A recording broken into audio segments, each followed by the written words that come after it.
Thanks for tuning in to Rein It In Horse Racing and our new National Hunt weekly review show. This is episode 2, and it's a little bit of a strange one, is this, because I'm on my own recording this episode, which is the first I've ever done this, and it is a little bit strange, I'm not going to lie, when you try to work out what you're going to talk about, how you're going to introduce things in. Yeah, going to be an interesting one. So we'll have to see how it goes. Bo, who's obviously one of our regulars, he is jet setting off somewhere, international jet setter, as he always is.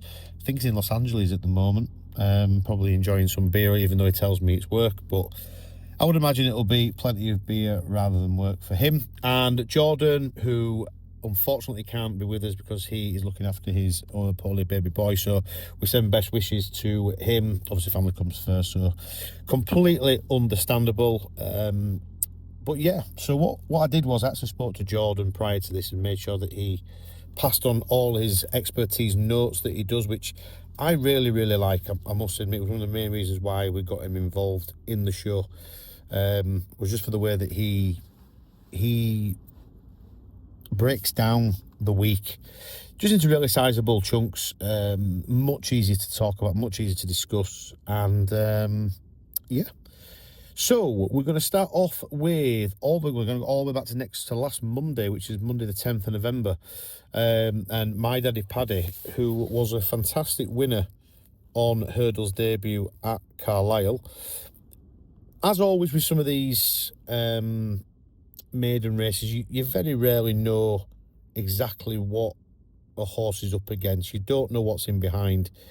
You don't know, dare I say, which ones are really trying to stamp their authority on the race, especially when you've got such a hot favourite like My Daddy Paddy in there. But he won a really good race, jumped superbly well throughout, especially the last. I thought he attacked it really well and he was nice and slick over that. Harbour Island, definitely for me, one to take out of the race. He came second for Sean Bowen and Ollie Murphy. Not quite sure how much they were looking to win the race, but I'll let you guys make your own judgment on that if you want to have a look at the replay. Now, My Daddy Paddy has been chopped into favourite for the Supreme Novices. He's now best price at 8-1. Probably would imagine that's because he's the main horse that we've seen at this moment in time who looks like he might be definitely going for the Supreme. There's lots of horses over in Ireland that we've not yet seen who I think will probably come out, and if they do give a good account of themselves, will be vying for that favouritism as well. But if anybody was massively impressed, I wouldn't be putting you off having a bet on him, even at 8-1, purely because I don't or can't quite tell you at this moment in time what horses he'll be up against in the UK. I can't think off the top of my head that there's many that is going to be really pushing him for being the best this side of the water, unless it's something else that comes out of probably the Cheltenham Yard, I think, or maybe a dark horse that we've not seen yet. But I do think he'll be one of our better 2-mile Supreme horses. His next possible target now looks like it might be the Formby at Aintree. Obviously used to be at Sandown, which is a real shame that that's now gone, but it is at Aintree now, and we'll see how he gets on there. The biggest thing to take out of it as well from the comments afterwards is that Dan Skelton has said that he'll run on soft ground, but definitely wouldn't run him on heavy. So I would imagine that's probably just down to his age. I think he's obviously only a 4-year-old. So yes, just make sure you bear that in mind, anybody that is looking potentially at the Formby from an anti-post perspective. Tuesday we got a nice update from Henry de Bromhead on MYLN. It looks like that the Ryanair chase at Cheltenham is definitely going to be a possibility for him, and they're not going to run him in the King George. So if anybody is considering an anti-post bet on MYLN, he is not running in the King George. We also got confirmation as well that William Money will miss the Morgiana Hurdle after suffering a little bit of a setback. So the Champion Hurdle is probably the way they're going to be going from him long term, and he will be coming back at Christmas time or in and around those Christmas festivals for him. Yep, Wednesday we also have the confirmation that Stateman has suffered a tendon injury on the gallops. He's definitely going to be out for the rest of the season, which is a huge shame. Don't think anybody can doubt the consistency of Stateman over these last few seasons. Probably got a little bit of, maybe not the credit he deserved when he won the Champion Hurdle. I think a lot of people thought that Constitution Hill wasn't in it and he'd won it and he probably won a poor champion hurdle, that's the only reason why. But I think, listen, he's a proper horse, you know, and he's been a fantastic servant for Willie Mullins. Will we see the best of him now, coming back from a tendon injury at his age? Who knows? But I mean, we are talking about a champion hurdle winner who potentially, without falling at the last, would have been a dual champion hurdler. So we wish him all the best, and hopefully he does come back to form next season. He's obviously made a massive shake-up to the market in the champion hurdle. Questions now about Lossiemouth. Will she definitely take her chance in the champion hurdle picture? Now, I know a lot of people have said that they want to see that happen. We've obviously got the New Lion that still towards the head of the market. The New Lion obviously be coming out of the fighting 5th at the end of the month, probably against Constitution Hill. And then there's Amsterdam as well to throw in the mix, who I would imagine now will probably be the Donnelly's main dart at the champion hurdle. I don't see LULAMBA or Sir Gino, even if Sir Gino does come back fighting fit, that he will go over hurdles. I do think that Amsterdam will be the main Donnelly horse for the champion hurdle. Lossiemouth now is into best price at 4-1 for the champion hurdle. Again, though, will she go into it, or will he just go for the penalty kick with the mare's hurdle? Time will tell. This is obviously Willie Mullins. He's got an absolute plethora of available horses to run, and available horses that he can have a go at multiple races at the festival. So I would definitely say just handle with care with anything that you do look at in terms of the Willie Mullins champion hurdle picture at this moment in time. We did see a fantastic performance from Diva Luna at Bangor. Ben Jones gave her a cracking ride, and as always at the moment, the Ben Pauling horses seems to be doing well. I'm not too sure whether they expected her to win this clearly and this impressively. Won by 19 lengths to Joyous of Nico de Boinville and Nicky Henderson, sorry. Looks as though now, I think Ben Pauling will be probably looking at bigger and better things for her. Probably could head to Warwick next for their listed mares chase, which will also be another step forward for her. I think it'll probably be a bit more of a test, especially Warwick. Obviously, it does offer a stern jumping test around Warwick, so it'll be really interesting to see how she gets on. But couldn't be more impressed by what we saw in there. The Jukebox Man looks like he's heading for the graduation chase on Betfair Chase Day. He's now into favourite for that as well. It'd be fantastic to see him back. On Thursday, we were told that Brighter Days Ahead is going to miss the Navan Festival this weekend, but we'll be back for Fairy House in 2 weeks' time. So she didn't run at the weekend, but there's no panic, nothing like that. She's going to be back in 2 weeks' time. Whether that had anything to do with KOPEK DES BORDES turning up, who knows? But she's going to be back in a couple of weeks' time. Jeremy Scott confirmed that Golden Ace is 50-50 to run the fighting 5th at Newcastle. Hopefully we do see her and it makes it a bit more of a blockbuster fighting 5th with Constitution Hill and the New Lion still in there as well. Plus possibly a horse coming over from Willys. But will the State Man News just maybe scupper that plan a little bit for Cloughton? We'll have to wait and see. Fast or Slow is heading for the John Durkan. I believe that is now their plan of action to try and go there. Not sure how much they are looking at trying to win the race. The quotes that came out about Fast or Slow was that they are hopefully get a good clear round and get a bit of race fitness into him. With the possibility after that, we'll be heading to the King George. So, what again, on any anti-post bets for the John Durkan, might be worth just having a little think about maybe putting that into your anti-post bets, especially. My Town is all set for Newbury's Coral Gold Cup. He is in there at 7-1 for that as well, after a superb season last season. Friday, obviously Navan was moved to Monday this week after not being able to get through the inspection on the weather after a deluge of water hitting the course. That meant that all eyes was on Cheltenham, and we had a couple of good performances. We'll start off with Lloyd of Sud, a fantastic winner of the Shola Chase there. He's now heading straight to the Tingle Creek, and maybe after that then going straight to the Champion Chase. So for Lloyd of Sud, it looks like it's going to be the Tingle Creek followed by the Champion Chase, and I'm sure We'll find out about his credentials a little bit more after the Tingle Creek. John Bon put up a terrible performance, I think, on the whole at Cheltenham last week. Just of course, we just don't seem to see him at his best, and it's a real shame. Still never been out of the first two, and been a fantastic servant for both JP and for Nicky Henderson. Still a fantastic horse. It's just a real shame he hasn't been able to hit the heights when it's come to Cheltenham. And whether we see him at the festival or not, who knows? It may be one of those where they just wait to go to Aintree with him rather than put him under even more pressure at Cheltenham, which, as I said, just doesn't seem to be making of him. But Loaded Stud at the time of doing this was 5-2 for the Tingle Creek and available at 10-1 for the Champion Chase. No drama this end for Paul Nicholls. Now, obviously, we discussed last week, Paul has had a few indifferent performances and results over the last couple of weeks. Some bold statements around some of the horses as well that hasn't maybe come to fruition. But no drama this end. Looked very, very good indeed. Beating Heads Up, who finished second in the Supreme last season. Beaten comfortably, really, as well. He's now going to head straight to the Challow, which obviously, as we well know, is one of Paul's very, very happy places to go. His Challow record is phenomenal, and I would imagine that no drama this end will be very, very small indeed to go on and win that once the betting comes out for it.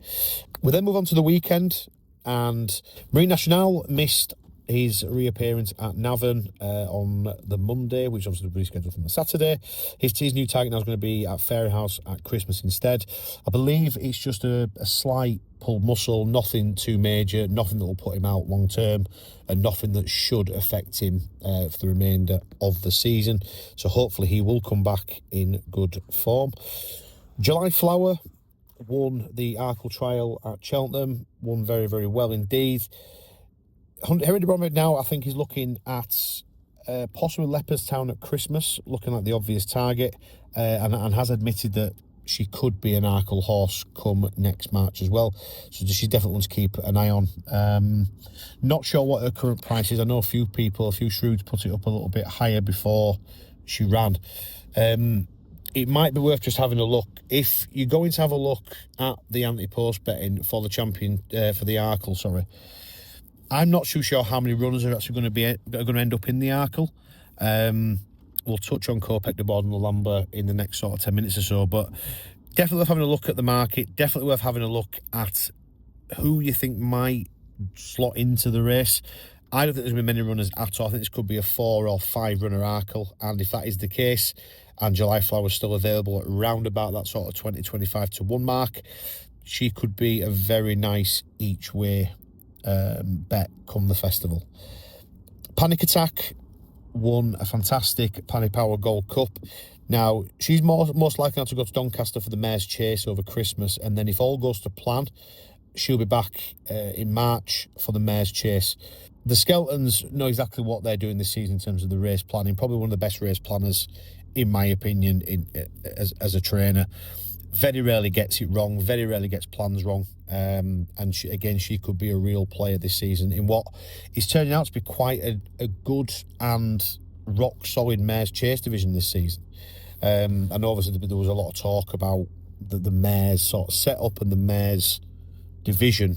But this season, especially, the Mare's Chase division could be one of the most competitive, I think, that we've seen for a long, long time.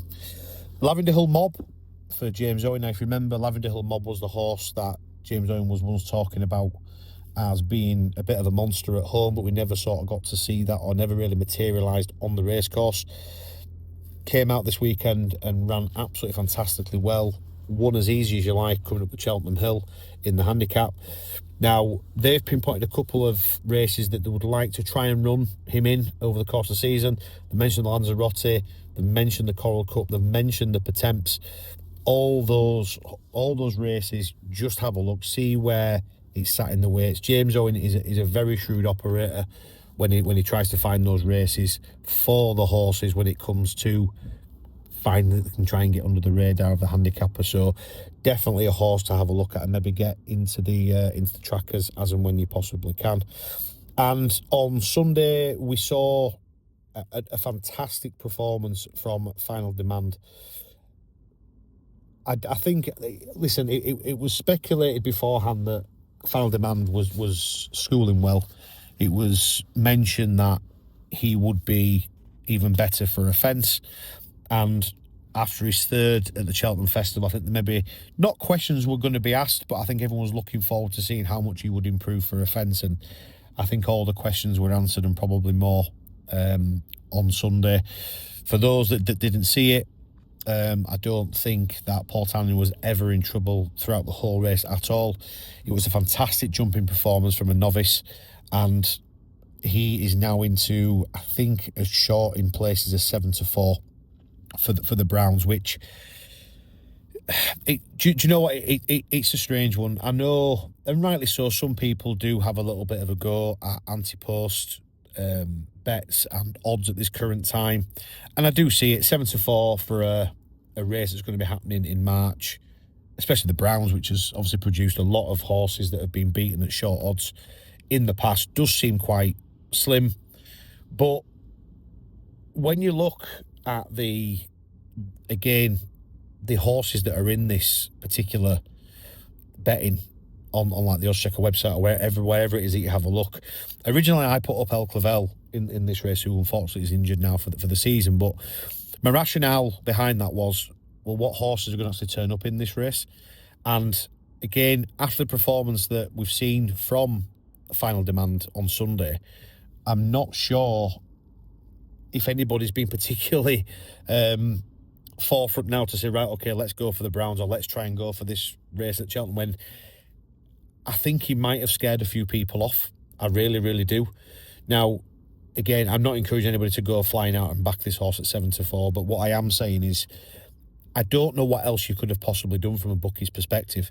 He was already quite short at 11-4, 3-1 in certain places, but mainly 11-4. And after the performance at the weekend, you had to shorten him.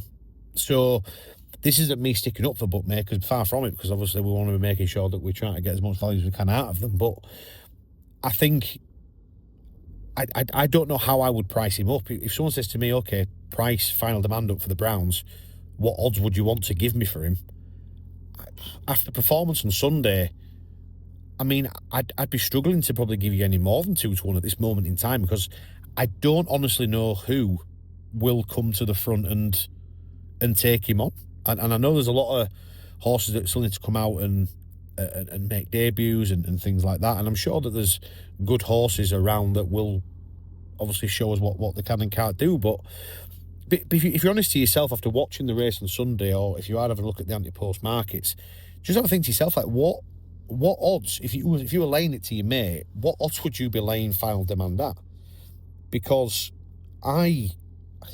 like I say, I don't think it'd be much more than what it probably is at the moment in time for anti-post, just because connections, how bullish Willie Mullins was after the race. He's talking as though this horse really is the real deal, and you can totally see why. And yeah, I mean, listen, I'm all for trying to make sure that anti-post is fair and things like that. And I do think that there's a lot of horses sometimes that get thrown in at silly prices, but yeah, I can't argue with the fact that Final Demand is so short for the Browns. And moving on quickly to the Monday, we had the big, obviously not a matchup, but the two races within the space of a few hours. We had LULAMBA at Exeter, and we had KOPEK Des Bordes at Navan. Just very quickly, at Exeter, we did see another horse called Harry Lowe's for the Skeltons in the first race. Won easily. Over 2 miles. Looks a nice prospect following winning a point-to-point at Quakerstown. Again, another JP horse who just seems to have the game by the orchestra, so to speak, at this moment in time, with some of the firepower he's got. But there's a couple of horses just to have a look at him behind as well there. Don't know if I'm going to say this right here, but is it Aguelid? Who knows? Again, a Yorkshireman with these pronunciations never ever bodes well. He's with Philip Hobbs and Johnson, and Sean Houlihan was on board. Definitely worth keeping an eye on that. The horse ran way too freely. It opened up 5-1, went off at 9-1, so clearly there wasn't a lot of confidence behind the horse. But he was staying on all the way, and I think he ended up finishing third in the long run. But definitely worth having to think about when you have a look at him for further down the line. Harry Laws, I'm assuming, will probably improve plenty for this as well. Again, it's in that 2 mile division where they've already got MYDADDYPADDY, so don't expect them to probably be racing against each other anytime soon, but we'll have to see.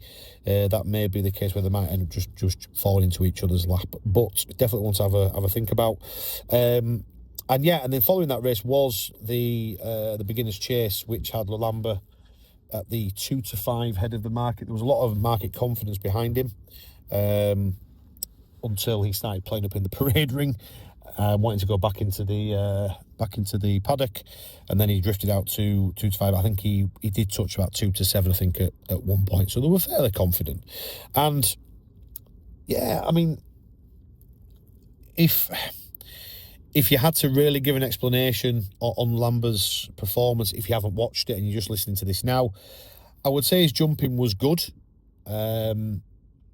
I would say economical. I would say 100% gets from A to B with no problems. Never like he was in bother.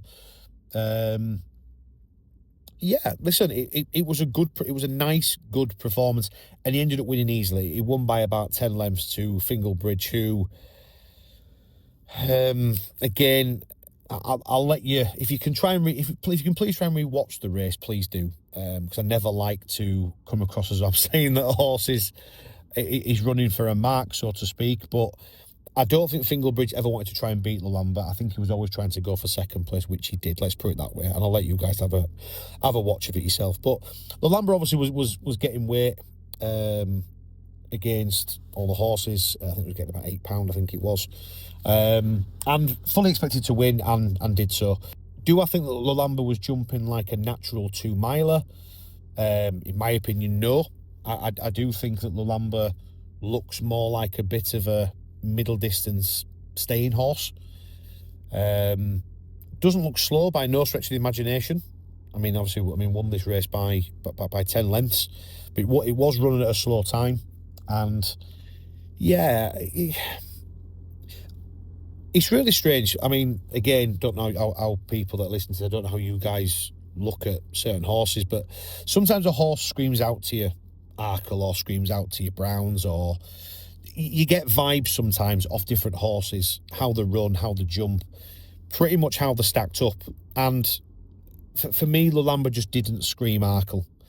Didn't scream as though crying out for 2 miles at that sort of pace that they run at in an Arkle. I could almost see him being outpaced at some point during the race. Will he stay on? Quite possibly. And do you need a little bit of a stayer to win the Arkle? Yeah, quite possibly you do, looking at some of the results in the past. Do I think that LULAMBA is an Arkle or potential Arkle horse? I think LULAMBA will end up winning a lot of races in the UK in the 2 mile division if they want to do, but that's going to be because there's nothing much to race against, and I think his class will always sort of bring him through, and I think his class will always show, hence why he will always end up winning races at that level. But then when it gets to the top table at the Arkle, do I think he will go on and win? At this moment in time, no. I'd be keen, obviously, to see him next time out. I'm sure there'll be improvement there. I know some people obviously mentioned that Nickies are taking maybe an extra week or two or a couple of weeks behind in some way. But we'll see. We'll see what happens there. That is probably chalk and cheese to what I'm going to speak about now, which was the race at Navan and over 2 mile one, and it was KOPEK DES BORDES, who I personally couldn't have been more impressed with. I thought when they first started off, I actually thought, I thought he's pulling here. I thought he's pulling a bit hard. Is he going to be okay? Are we going to get a little bit of a keen KOPEK DES BORDES? And actually, it almost helped him to learn on the job a little bit, because he pulled his way to the front after about, I think it was the 4th fence or something like that. And from then on, he just seemed to get better. He looked more fluent at his fences. He attacked the fences. And then as he approached the sort of final, it was in between the two out and the line that I was most impressed with. If anyone was watched the race, at one point it might have looked as though, not that it was even trouble, but he might have had a couple of challenges either side at one point, approaching the second last, and then literally from then on, as soon as he jumped the second last, he just went further and further clear up the running. And dare I say, I think he could have probably won by a little bit more. And very, very impressed. Very, very impressed. If he stays fit, if he stays sound, I genuinely don't know what horse will be able to keep up with him. His cruising speed just looks phenomenal. I think he'll actually only get better in a race that he might get something to aim at, or a bit of pace to aim at, which he's definitely going to get in all the championship races, because that's the championship pace that they are run at. And for me, KOPEK DES BORDES now sets the standard for the novice chasers over 2 miles. There's no two ways around it. I thought Romeo Coolio was good, but again, he sits in that bracket where I think he looks like more of a middle distance to a staying horse rather than an Arkle horse. And KOPEK DES BORDES just looks like he loves going ridiculously quick for 2 miles. So for me, superb performance. I know he's now, I think he's his best price for the Arkle at around, I think you can still get 2 to 1 in places. But yeah, I mean, listen, would I put anybody off jumping on that? Probably not. No, I can't see him coming. I can't see him drifting at all unless something happens in one of the other races. But yeah, he's the one to beat. So it's over now then to eye catchers and anti-post. Obviously, I've already had a little bit of conversation about the anti-post and what possibly to have a look at in terms of some of the more shorter prices. But the two that I'm going to mention to take out are actually two horses that have come second to some decent sorts. The first one is from the LULAMBA race at Exeter, and it's Fingal Bridge for Sean Bowen and Ollie Murphy. I think Sean mentioned that the horse made a couple of mistakes, third and fourth fence. We're reading it on the Racing Post, but I do think this horse really was tried for second. I don't think it was ever going to go try and beat LULAMBA, which is probably the right thing to do. It only just snuck second past Salva. Now I'm not sure what the plan is for this horse, but he had some good form over hurdles, did Fingal Bridge, so it wouldn't shock me at all if he does develop into what possibly could be a nice handicap horse over fences, over 2 miles. They may even possibly go up in trip a little bit with him, but I would imagine for the time being it'll probably be over 2 miles. And the other one is actually also another Ollie Murphy horse ridden by Sean Bowen, and it was in the MYDADDYPADDY 2 mile hurdle race, which was Harbour Island. Now again, never really got brought into the race really. Came forward a little bit 3 out. Thought he might have come from maybe a little bit more of a challenge, but it was definitely an educational ride, I think, from Sean Bowen, and one which I think will probably set him in good stead for future. He went clear of the third horse, Atlantic Lad, who also ran a decent race for Donald McCain. But Harbour Island is definitely the one to take out of that for me. So that's 2 horses. That's the 2 Ollie Murphy horses who could develop into some decent handicap sorts over the course of the season. Definitely ones for the tracker. I'll be absolutely amazed if they're not winning races this season. So yeah, that's it, folks. Thanks for tuning in. Thanks for listening. We are hopefully back to full squad as of next week. Bo should be back, and so should Jordan. So it won't just be one voice you'll be listening to, which I'm sure most of you probably agree is probably a good thing. So yeah, listen, guys, thanks so much for joining us. Thanks for tuning in. Remember to be liking and subscribing to our YouTube channel if you're not already doing that, and also following us on X, which is @RainInHR. Cheers, guys.